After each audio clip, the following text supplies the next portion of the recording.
Today is the 14th of August and I'm preparing for this auction, and I want to take you into my preparation and explain you how am I filtering and vetting my upcoming sales and how am I bidding exactly.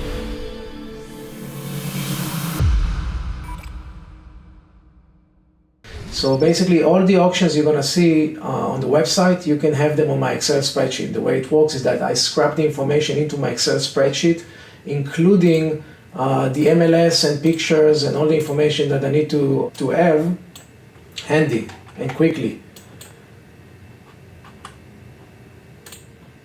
So I can get all the information offline basically. I can get the pictures and everything is presented to me in real time. I can get the comps, which gives me an estimate based on my criteria. I can set it up on my MLS and everything that comes automatically, and that gives me an idea if there is equity or not equity. So should I focus on a specific property or should I just stay aware of it and focus on another opportunity? And that's the key in real estate. Sometimes you get stuck with searching a property and eventually it's not even good and you wasted all that time and you could have checked other opportunities. So for me, you gotta understand what's good and what's bad. You gotta filter and you gotta focus on the good potentials, the one that can actually you can actually buy and make some money. And over here, if you can see, this is the judgment and this is the plaintiff bid. And the plaintiff bid is 155 here, 132 here, and 131. That's the bid they're actually gonna accept for those sales. And there is no equity. So when you check comps for this property, for example, this is a 2-2, you would see that they're selling for approximately 127, 120, and that's not really going to give us equity here. So 150, 2-2s, and plus there is HOA liens and stuff like that added to that. So 155 is really not going to make me money even if it's worth 170. So immediately I'm going to change it to that color. That's the color I choose for me. Everybody can choose their own color and have their own work processes, an environment where they feel comfortable. And the whole idea here is to perfect your own processes, right? And to improve them with time. And that's what I'm doing. Time is 9:30 right now, and some bid at the auction can change. Okay, if I go to the auction, you see it's already 10 sales, it was 12 sales. And over on my spreadsheet, it shows 12 sales. So I developed this update auction one, and that's going to actually go to the auction. It's going to update all the cancellation, which is going to be removed from my spreadsheet, and it's also going to update my plaintiff bid. So I'm not going to have to go through that list. I'm not going to have to go to that auction list one by one. It's just compare it with the notes I've had to see what are the changes in terms of bid. The only things I need to do, the way I developed it, is I could update auction automatically. So it would go to the auction, it would check for the updates, and if there was a cancellation, it would just remove it from my list. And if the bid was changed, it would just update the bid over here. So you're gonna see in a second that, you see it's gone. So right now I'm focusing only on what's coming to the auction, right? I'm not spending my time outside going looking for a property that just got cancelled this second.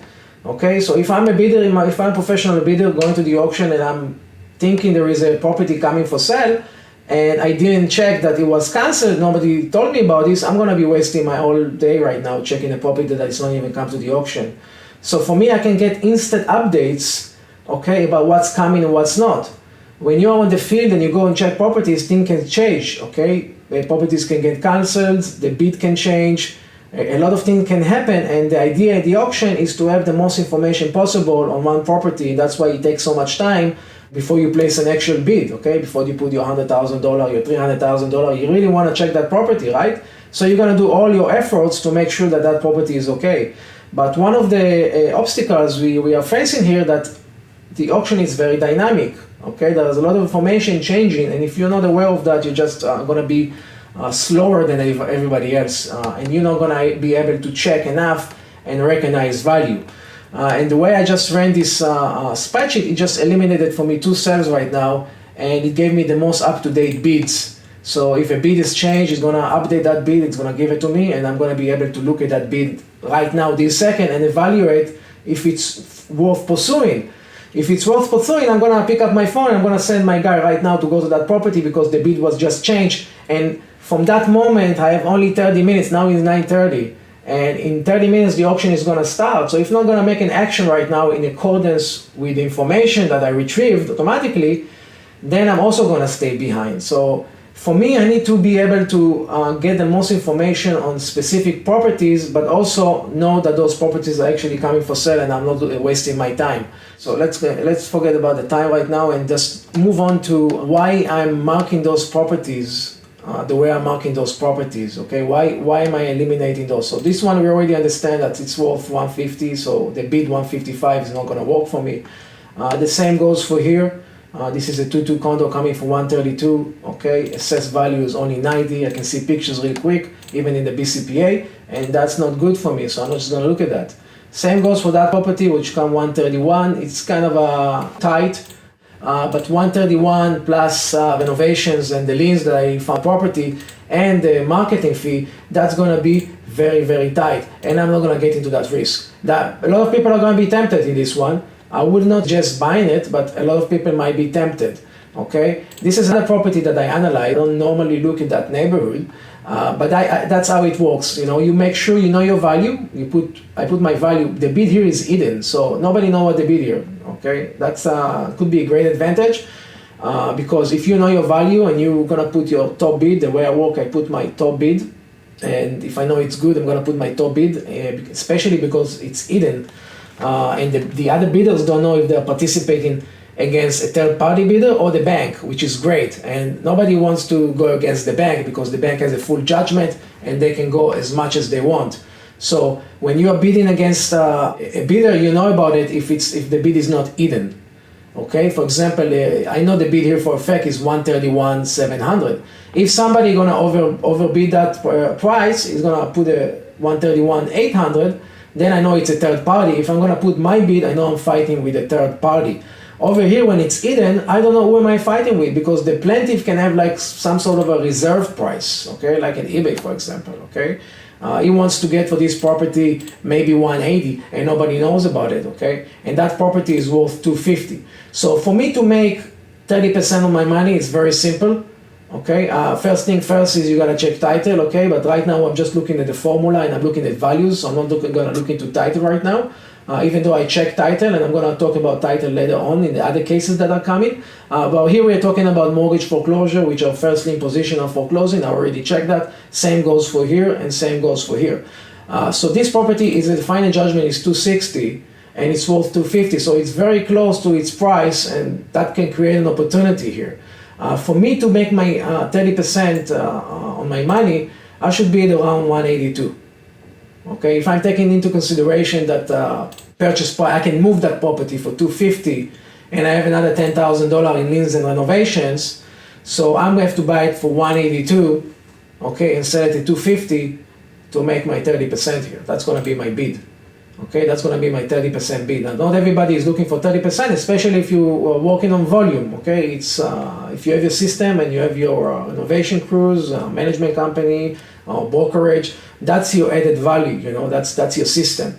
And once you have a system, that's a different game. Okay, that's basically you're working on volume, and you're just not focusing on the deal because you want to create as much volume as you can and bring the most inventory as you can. So making 30% is great, but making 17% to 20% on average consistently is much better than doing one deal for 30% a year. So you gotta move your properties and you gotta make sure you have a system to scale up. If not, you just take it easy, you just know your price and you go for the price you're comfortable with so you can minimize your risks. Okay, the risk is always a factor. Okay, renovations, liens, the property might be, there might be some carrying costs, you know, along the way, and you know, you have to put some capital inside. So there's always things into the formula that you need to bring your own value. Okay, your own value, that's what's gonna make the deal work. Without it, nothing is gonna happen, and you're not gonna be able to use the property the way you wanted to use it initially and sell it because you're not gonna have the tools to actually market it, repair it, understand value, and that's the things you must be sure about. If you don't know those things, look at an area that where you're familiar with the products and you can estimate some metrics. Because if I can't move this property for 250, I'm gonna have a big problem because that's the estimate that I said I'm gonna move it for quickly. And I'm basing my own investment on that 250, for example. If you like this video and you want to learn more about investing in real estate, more about finding off-market properties, and more about finding off-market properties with equity, please be sure to subscribe. Otherwise, you can also go to my website, lirankoren.com, when I'm offering my free 1-hour master course. If you have any questions, comments, or you want me to make a video on something, please let me know. I'll do my best to get back to you. And in the meantime, happy investing, everybody.